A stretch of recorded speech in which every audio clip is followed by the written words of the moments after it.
پاکستانی قوم کو، آج سب کو کہتا ہوں کہ تیاری کر لیں. ہم نے جیل بھرو تحریک کرنی ہے. انہوں نے ہمارے اوپر اب اسی طرح کا تشدد کیا. ساری میں اپنے نوجوانوں کو، قوم کو، لوگوں کو تیار کر رہا ہوں کہ اگر یہ سمجھ رہے ہیں کہ اس طرح کا تشدد کرتے رہیں گے اور چپ کر کے بیٹھے رہیں گے تو ہم بہتر یہ ہے کہ بجائے ہم توڑ پھوڑ کریں اور سڑکوں پہ نکلیں، جو ہماری پارٹی تیار ہوئی ہے اس وقت، ہم سارے تیاری کریں جیل بھرو تحریک کی. اور ہم انشاءاللہ پاکستان کے سارے جیلوں بھر دیں گے تاکہ ان کا شوق پورا ہو جیلوں کا، کہ اگر یہ سمجھ رہے ہیں کہ ہمیں اس سے خوف زدہ کر دیں گے اور ہم کسی طرح چپ کر کے پیچھے ہٹ جائیں گے اور اجازت دے دیں گے ان چوروں کو پھر سے اپنے اوپر مسلط کرنے کے لیے، تو یہ ہم ان کا شوق پورا کر دیتے ہیں. تو ساری پارٹی کو اور میں اپنی قوم کو آج کہنا چاہتا ہوں کہ وقت آ گیا ہے، ہم تیاری کریں. میں کال دوں گا، آپ سب تیاری کریں جیل بھرو تحریک کی. یہ اعتماد نہیں ہوگا کہ آج جو میں یہ فیکٹری بنا رہا ہوں، میں دکان بنا رہا ہوں، میں پیسے لگا رہا ہوں، اپنی محنت کے سرمایہ کاری کر رہا ہوں، جب تک مجھے یہ نہیں پتا چلے گا کہ یہ آگے بھی یہی سسٹم رہے گا، جب تک مجھے یہ اعتماد نہیں ہوگا کہ یہ قانون نہیں ایک دم بدل جائے گا، یہ اب سسٹم چلے گا، تب تک میں پیسے نہیں لگاؤں گا. بلکہ وہ یہ چھوڑیں کہ میں ملک میں نہیں لگاؤں گا، باہر سے بھی نہ کوئی پیسے لے کے آئے گا ملک کے اندر سرمایہ کاری کرنے کے لیے، اور اندر سے بھی آپ کے ہمارے جو سرمایہ کار ہے وہ کسی اور ملک میں جا کے پیسے لگائیں گے. اب دبئی میں جا کے کبھی پوچھیں پاکستانی بزنس مین وہاں کتنے کارخانے بھی چلا رہے ہیں، بزنس بھی چلا رہے ہیں، ان سے پوچھے تو صحیح کہ جب آپ کا ملک ہے آپ نے پاکستان میں کیوں نہیں پیسہ انویسٹ کیا، آپ کیوں دبئی میں جا کے پیسہ لگا رہے ہیں، اور ملیشیا میں بھی یہی ہے. تو وہ سب سے پہلی بات کہیں گے کہ یہاں ہمیں اعتماد ہے ان کے قانون کے اوپر، ہمیں یہاں رول آف لا نظر آتا ہے، اس لیے ہمیں اعتماد ہے کہ جو ہماری انویسٹمنٹ ہے، جو سرمایہ کاری ہے، ان کا قانون اس کی حفاظت کرے گا، اس لیے لوگ انویسٹ کرتے ہیں. اور ہماری جو سب سے بڑی طاقت ہے اوورسیز پاکستانی، جن 1 crore overseas Pakistani, 10 million overseas Pakistani ہیں. آپ یہ سمجھ جائیں کہ اگر ان میں سے میں پھر سے ایک فگر دیتا ہوں، 20 لاکھ بھی 15 سے 20 لاکھ پاکستان میں سرمایہ کاری کرنی شروع کر دیں تو ہمیں کوئی کسی کے سامنے ہاتھ پھیلانے کی ضرورت نہیں پڑے گی. لیکن وہ کیوں نہیں آتے یہاں؟ کیونکہ ان کو اعتماد ہی نہیں ہمارے انصاف کے نظام میں. بلکہ جو آئے تھے ہمارے دور میں، جو آئے تھے وہ سوچ رہے ہیں ملک چھوڑ کے جانے کا. اور وہ کیوں میں صرف 3-4 موٹی، زیادہ میں نے اور چیزوں پہ بات کرنی ہے، تو میں صرف آپ کو معیشت کے اوپر صرف فگرز دے دوں. جس دن ووٹ آف نو کانفیڈنس ہمارے خلاف سازش کے تحت کیا گیا تو ڈالر پاکستان میں 178 روپے کا تھا. 178 روپے کا ڈالر تھا جب vote of no confidence assembly میں دائر کیا گیا. آج ابھی 9 مہینے ہوئے ہیں، آج پاکستان کے اندر ڈالر 100 روپیہ مہنگا ہو چکا ہے. صرف اب 1 ہفتے کے اندر 50 روپیہ ڈالر مہنگا ہوا ہے. ہمارے 3 سال 8 مہینے کے اندر 55 روپیہ ڈالر مہنگا ہوا. یہاں صرف 1 ہفتے کے اندر 50 روپے ڈالر مہنگا ہوا ہے. میں کیوں ڈالر کا آپ کو بتا رہا ہوں کہ اس کے بہت بڑے اب آگے جا کے اس کے اثرات پڑنے لگے ہیں عام لوگوں کے اوپر. آپ جو سن رہے ہیں آپ سب کے اوپر اب اس کے اثرات آنے لگے ہیں کہ یہ آ چکے ہیں. مہنگائی آ چکی ہے. ابھی بھی جو مہنگائی ہے 50 سال میں پاکستان کی تاریخ میں سب سے زیادہ مہنگائی ہے. اس وقت جو عام انسان چیزیں خریدتا ہے، سب سے جو بنیادی چیز ہے وہ آٹا ہے. وہ 60 روپے کلو سے پہنچ گیا ہے 150 روپے پہ. یہ عام آدمی کھاتا ہے. اس کے علاوہ گھی کدھر سے کدھر گیا ہے. اور جو لوگ بجلی استعمال کرتے ہیں، گیس کرتے ہیں، یہ سب مہنگی ہوئی اور مزید اور مہنگی ہونے جا رہی ہیں. جیسے جیسے روپیہ گرے گا، جو چیز ہم باہر سے خریدتے ہیں، جس میں جدھر بھی امپورٹ شامل ہیں وہ سب مہنگی ہوتی جا رہی ہیں اور ہوں گی آگے جا کے. تو اس کے ابھی پورے اثرات آئے نہیں ہیں, آنے والے ہیں. تو یہ کیسے کون سی قیامت آئی تھی کہ پاکستان کے اندر اس طرح کی معیشت ڈوبنے کے اوپر کھڑی ہے؟ کیا ہوا ہے؟ تیل کا ہی کہتے ہیں نا, اثر ہم تیل امپورٹ کرتے ہیں, تیل جب مہنگا ہوتا ہے, بجلی مہنگی, اس کا سارا اثر پڑ جاتا ہے ٹرانسپورٹ پہ, ہر چیز پہ, اور جب وہ ہر انسان کو افیکٹ کرتی ہے. تو تیل پھر سے میں بتا دوں کہ ہمارے دور میں $110 سے $115 بیرل پہ گیا تھا. آج پہلے کوئی $75 پہ چلا گیا تھا نیچے گر کے, اب کوئی $85 کے اوپر تیل ہے بیرل. تو کس وجہ سے یہ ایک دم یہ جو طوفان آ گیا مہنگائی کا, اور ہر چیز مہنگی اور روپے پہ پریشر. آج پاکستان کے ریزروز ادھر پہنچ گئے ہیں جدھر ہم نے جب ایٹمی دھماکہ کیا تھا تو اس سے بھی نیچے پہنچ گئے ہیں. تو جو ریزروز, اگر آپ اس کا مطلب یہ کہ جب آپ کے ریزروز گرتے ہیں تو روپے پہ پریشر پڑ رہا ہے, اور جب ریزروز گرتے ہیں اس سے بھی خوفناک چیز جو ہم سب کو, ہم سارے پاکستانیوں کو تشویش ہوگی سن کے کہ ہماری سیکیورٹی پہ اس کا افیکٹ جاتا ہے. ہندوستان کے ریزروز کچھ پتہ نہیں $550 ارب ہیں, $550 ارب ہیں, ہمارے $3 ارب سے بھی نیچے گر گئے. تو کہاں $550 ارب اور کہاں $3 سے نیچے گرنے کا. صرف آپ کو اگر کبھی آپ کو دل کے اوپر اگر تکلیف پہنچانی ہے تو ہندوستان کی چینلز دیکھیں آج کل وہ کس طرح پاکستان کا نام لے رہی ہیں کہ یہ صرف 9 مہینے کے اندر ملک کدھر سے کدھر پہنچ گئے. اب میں جو یہ امپورٹڈ گورنمنٹ کے imported finance minister Ishaq Dar, پہلے تو انہوں نے بڑی بڑکیں ماری کہ 200 سے میں نیچے ڈالر کروں گا. پھر IMF کو انہوں نے دھمکیاں دی, پھر موڈیز جو ریٹنگ ایجنسیز ہے اس کو دھمکیاں دی, اور آج اپنے گھٹنے ٹیک لیے ہیں, اور آج کہہ رہے ہیں کہ جی کرتا تو سب کچھ اللہ ہے, اس کی مرضی کے بغیر تو کچھ نہیں ہوتا, لیکن اللہ نے بھی کوئی کنڈیشنز لگائی ہوئی ہیں کہ میں تب تمہاری مدد کرتا ہوں تب تم یہ چیزیں کرو. اور اس کے بعد خیرات کے اوپر آ گئے ہیں کہ خیراتی اداروں کو کہیں گے کہ وہ آ کے مدد کریں پاکستان کی.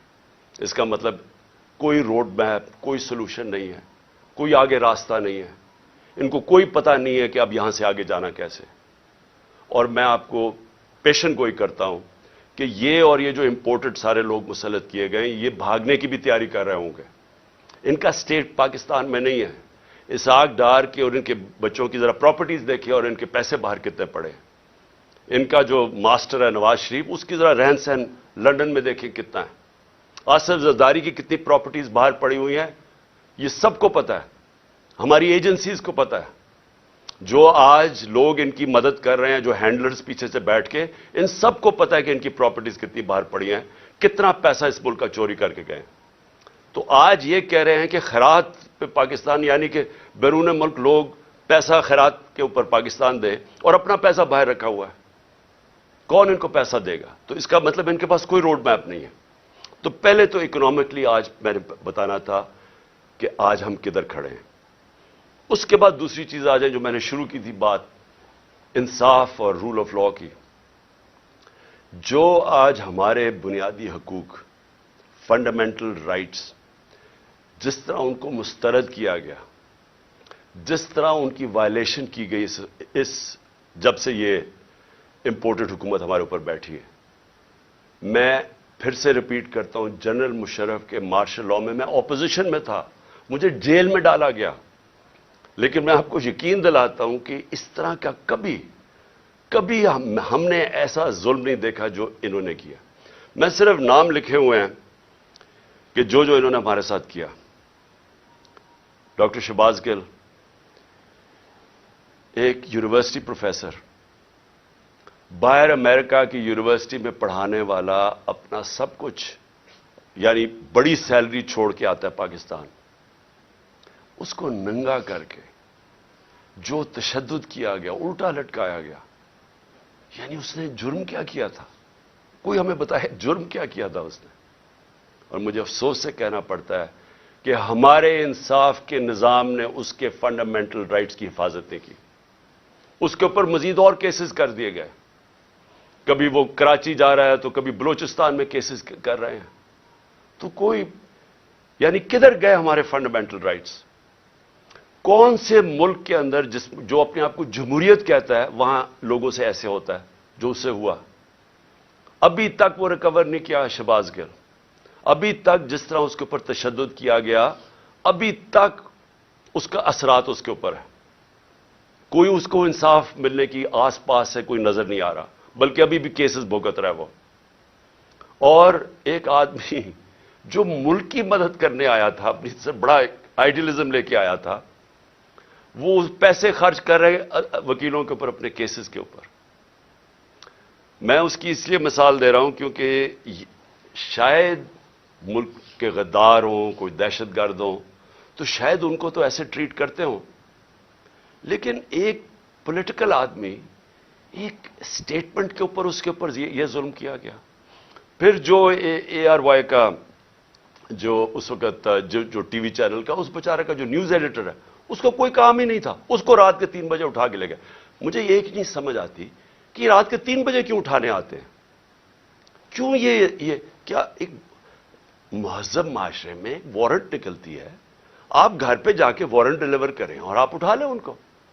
لیکن صبح کے 3 بجے جا کے سارے گھر میں اندر دروازے توڑ کے اندر گھس جاتے ہیں, وہاں جا کے ان کی عورتیں ہیں, بچے ہیں, ان کے سامنے یہ ظلم کر رہے ہیں. یہ جو اے آر وائی کے جو نیوز ایڈیٹر, ان کے بچوں کے اوپر ابھی تک اثر رہا ہے کہ جو انہوں نے اس طرح کیا. 25 مئی کو جو انہوں نے ہمارے ساتھ کیا, 25 مئی کو لوگوں کے گھروں میں گھسے, 3 بجے تک رات کے لوگوں کے گھروں میں گئے, وہاں اسی طرح دروازے توڑ کے گئے. ایک جو میجر صاحب تھے, ان کے گھر میں جب دروازہ توڑ کے گئے تو انہوں نے گولی چلائی. کسی کو کیا پتا کہ ڈاکو آ گیا, کون آ گیا رات کو, تو وہ بیچارہ سپاہی بیچارہ ایسے مارا گیا بیچ میں. ذمہ داری ان کی تھی جنہوں نے آرڈر کیا, اور اس کو اٹھا کے لے گئے, اور اس کو پھر اس کے اوپر تشدد کیا. اس کے بیٹا, اس کا کوئی قصور ہی نہیں تھا, وہ کہہ رہے ہیں میجر صاحب کہ میں نے گولی چلائی ہے. اس کے بیٹے کو لے گئے, اور اس جو بیٹے کے اوپر تشدد کیا, کتنے مہینے رکھ کے, کدھر گئے فنڈامنٹل رائٹس؟ اور اس کے بعد اعظم سواتی سینیٹر, باہر پیسے اس نے جا کے پیٹرول پمپ کے اوپر امریکہ میں کام جھاڑو دے کے اپنی بزنس بنائی, پیسہ بنایا, اور وہی آئیڈیلزم لے کے وہ پیسہ سب اپنا پاکستان بھی لے, پاکستان بھی آ گئے, سینیٹر بن گئے. ایک ٹویٹ کے اوپر, اور ٹویٹ اتنی سچی ٹویٹ ہے کہ باجوہ کو کہہ رہے ہیں کہ آپ نے NRO2 دیا, ساری قوم کہتی ہے اس نے دیا, اس میں تو کوئی شک نہیں ہے. اس کے اوپر جو تشدد کیا گیا, بچوں کے پوتے اور پوتیوں کے سامنے صبح کے 3 بجے گھس کے اس کو پہلے مارا, پھر حوالے کیا گیا نامعلوم افراد کے جن کا نام بھی انہوں نے لیا ہے, اور ان کو اس کے اوپر ننگا کر کے پھر تشدد کیا. پھر ایک گندی ویڈیو بنا کے بیوی کو گھر دے دی, بیوی اور بیٹی کو. یعنی یہ کون سی بنانا ریپبلک میں کدھر گئے فنڈامنٹل رائٹس؟ پھر آگے آ جائیں, فواد چودھری پھر صبح کے 3-4 بجے پہنچ گئے گھر, ادھر سے پھر اٹھایا, ہتکڑیاں لگائیں, اوپر کپڑا, یعنی یہ کوئی دہشت گرد تھا کیا تھا؟ اس کو پھر پھرایا چاروں طرف, اور جو اس سے کیا, چھوٹی بیٹیاں وہ ٹراماٹائزڈ, بیٹیوں کے اوپر اثرات ابھی تک. پھر شندانہ گلزار, کیا اس نے شندانہ نے کیا کہ اس کو دہشت گرد بنا دیا؟ یہ جمہوریت ہے آپ اگر کوئی بیان دیتا ہے اس کو مسترد کر دیں. یہ کیسے ہو گیا کہ اس کے بیان کے اوپر اس کو دہشت گرد بنا دیا, اس کے اوپر کیس کر دیا دہشت گردی کا؟ پھر شیخ رشید کو پہلے, اور فواد چودھری کو ہائی کورٹ 4 دفعہ ہائی کورٹ نے آئی جی کو کہا کہ میرے سامنے فواد کو لے کے آؤ. آئی جی نے کوئی پرواہ نہیں کی, کہیں اور سے آرڈر مل رہے تھے, کوئی فکر نہیں کی انہوں نے. اور پھر شیخ رشید بیل دے دیتی ہے عدالت, اسلام آباد ہائی کورٹ, اور کیسز ڈال کے اس کے اوپر کیسز پہ کیسز بنائی جا رہے ہیں, اور اس کو رکھا ہوا ہے. ایک کتنی دفعہ شیخ رشید منسٹر بن چکے ہیں, عمر ان کی 75 سال ہے, رات کو ہتھکڑیاں باندھ کے ان کو کمرے میں رکھا ہے, ان کے اوپر کپڑا ڈالا رکھا ہے. یعنی یہ میں اپنے انصاف کے نظام کو آج پوچھ رہا ہوں, کدھر گئے ہمارے فنڈامنٹل رائٹس؟ اور پھر میں گنانا چاہتا ہوں, عمران ریاض کو اٹھایا. ہر وہ آدمی جو رجیم چینج کے جو صحافی خلاف ہے, ہر اس آدمی کو سنگل آؤٹ کیا انہوں نے. ہر اس آدمی کے اوپر, جس طرح عمران ریاض کو یہ دوسری دفعہ اٹھا کے لے کے گئے تھے, ارشد شریف کی جو سارے اس ملک کے لیے جو سب سے دردناک کہانی ہے صحافیوں کی تاریخ میں, جو اس سے کیا گیا, ملک سے باہر پر قتل کیا گیا, اس کو شہید کیا گیا. ایاز امیر, سمیع ابراہیم, غلام حسین, جو لوگ رجیم چینج کے خلاف لکھتے تھے, تنقید کرتے تھے, ان ساروں کو باری باری کہیں نہ کہیں ان کو ڈرایا, دھمکایا, اٹھایا گیا. سوشل میڈیا کے ہمارے لڑکے, انہوں نے مجھے ایسی کہانیاں سنائی ہیں جو ہمارے نہیں بھی تھے, انہوں نے لوگوں نے آ کے بتایا ہے, جو ویسے سوشل میڈیا پہ جو تنقید کر رہے تھے, ان کو راتوں کو اٹھایا, ان کو بھی لے کے گئے, کہیں کو ننگا کیا, وہی ایک سٹینڈرڈ چیز تھی. خالد گجر ہمارے ایم این اے کے کینڈیڈیٹ ہیں, ان کے بھائی شبیر گجر ایم پی اے رہ چکے ہیں. کل رات ان کے اوپر پولیس پہنچ کے ان کے گاؤں کے اوپر سراؤنڈ کر دیا, گاڑیاں توڑی وہاں. فروخ حبیب, اس کے اوپر ڈکیتی کا کیس ڈال دیا. میرے اوپر اب میں اپنے 60 ایف آئی آر ہے میرے اوپر. اور جو سب سے حیران کن چیز یہ ہے کہ اگر میں ایکس پرائم منسٹر ہوں, اپنی ایف آئی آر نہیں کٹوا سکا, اور اس کے بعد جو جے آئی ٹی بنی تھی, جو چیزیں نکال رہی تھی, جس میں واضح ہو گیا کہ اور وہ لوگ شامل تھے جن کو میں نے 3 نام جو نامزد کیے تھے کہ جو ایف آئی آر میں, وہ واضح ہو گیا کہ وہ اس کے پیچھے ہیں. نہ وہ, پھر سے میں کہتا ہوں کہ جو ڈی پی او گجرات, نہ وہ اپنا فون دینے کے لیے تیار تھا, اس کو بھی کہیں سے حکم آ رہا تھا. نہ سی ٹی ڈی کے اندر وہ جو ایس پی تھا, نہ وہ تیار تھا اپنا فون, جس میں اس نے وہ جو دوسری ویڈیو بنائی تھی, وہ جو شوٹر تھا نوید یا ندیم, نہ انہوں نے دیا, نہ انہوں نے کوآپریٹ کیا. لیکن جو رپورٹ درج کروائی گئی عدالت نے, جے آئی ٹی نے عدالت میں جو رپورٹ درج کروائی, اس کے اندر یہ چیز واضح ہو گئی کہ 3 شوٹر تھے, ایک نہیں تھا, تو دینی انتہا پسند کا سارا ختم ہو گیا کیس. لیکن جو سی ٹی ڈی کے اندر جب اس کو نوید کو اٹھا کے سی ٹی ڈی لے کے گئی, تو وہاں 5 نامعلوم افراد تھے. کیا کام تھا ان کو سی ٹی ڈی میں؟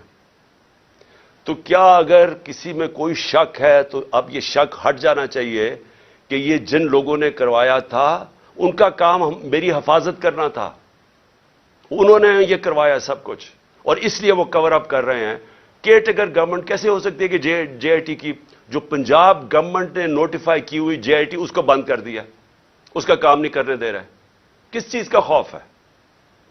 کیونکہ طاقتور لوگوں نے اپنا فیصلہ کیا ہوا ہے کہ اگر وہ قانون کے اوپر ہیں, یہ ہے. اور پھر میں واپس جاتا ہوں کہ یہ سارے جو میں نے آپ کو کیسز اس لیے بتا رہا ہوں کہ یہاں رول آف لا نہیں ہے, یا انصاف ختم کر دیا ہے, یا جنگل کے قانون کی طرف نکل گیا پاکستان. اور کوئی ملک جدھر انصاف اور رول آف لا نہیں ہے, وہاں خوشحالی نہیں آ سکتی. یہ ہم اندھیرے کی طرف لے کے جا رہے ہیں. اور یہ مزید جتنی یہ اور کوششیں کر رہے ہیں, جتنا ہمیں ڈرانے دھمکانے کی, یہ صرف ثابت کر رہے ہیں کہ اس ملک میں مائٹ از رائٹ ہے, جس کی لاٹھی اس کی بھینس, کہ کوئی انصاف نہیں ہے کمزور کو. یہ ثابت کر رہے ہیں کہ یہ جو لوگ اوپر بٹھائے ہوئے ہیں ہمارے, ان کا صرف مقصد ہی ایک ہے کہ کسی نہ کسی طرح اپوزیشن کو ڈرا دھمکا کے ختم کرو, تاکہ یہ ختم ہو جائے. تو پھر وہ جو میں جس کا نام 12th مین بھی رکھا ہوا ہے, وہ لڑنے سے بھاگا آئے, جب وہ سمجھ جائے کہ اب گراؤنڈ تیار ہو گئی ہے, تو تب وہ آ کے الیکشن جیت کے تو کہے جی دیکھیں بہت بڑا مارکا مارا. یہ صرف گیم پلان ہے. لیکن جو تیسرا میرا پوائنٹ ہے کہ جو پولیٹیکل اس وقت جو ہمارے ملک میں پولیٹیکل انسرٹنٹی ہے, جس کی وجہ سے کبھی بھی معیشت ہماری کبھی بھی وہ استحکام اس میں نہیں آ سکتا جب تک آپ پولیٹیکل سٹیبلٹی نہ لے کے آئیں. تو ہم نے جب فیصلہ کیا، میں نے فیصلہ کیا کہ ہم اپنی دو گورنمنٹس کو ڈیزالو کرتے ہیں، پختونخوا اور پنجاب کو، تو اس کے پیچھے اپنا ملک کا سوچ رہا تھا کہ میں نے سوچا کہ اگر ہم، آئین کہتا ہے کہ جیسی آپ اپنی گورنمنٹ ڈیزالو کرتے ہیں، جو گورنر ہے اس نے 90 دن کے اندر الیکشن کی ڈیٹ دینی ہے. یہ پاکستان کا آئین ہے.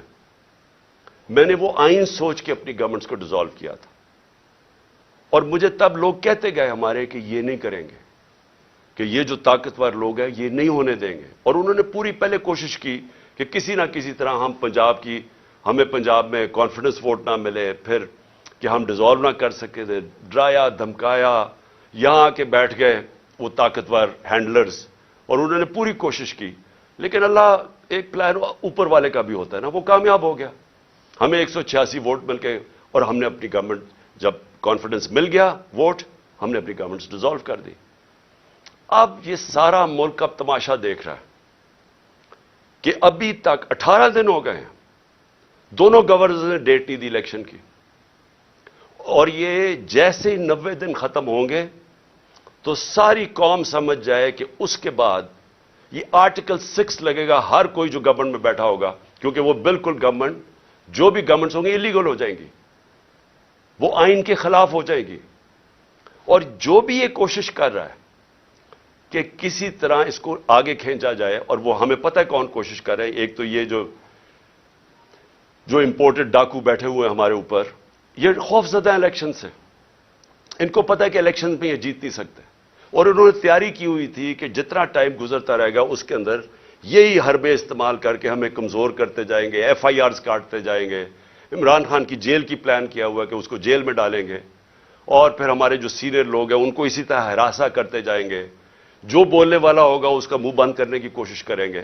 تو یہ ان کا پلان تھا کہ یہ آہستہ آہستہ جب بالکل ہم کمزور ہو جائیں گے تو تب پھر یہ الیکشن کی کوئی ڈیٹ دیں گے.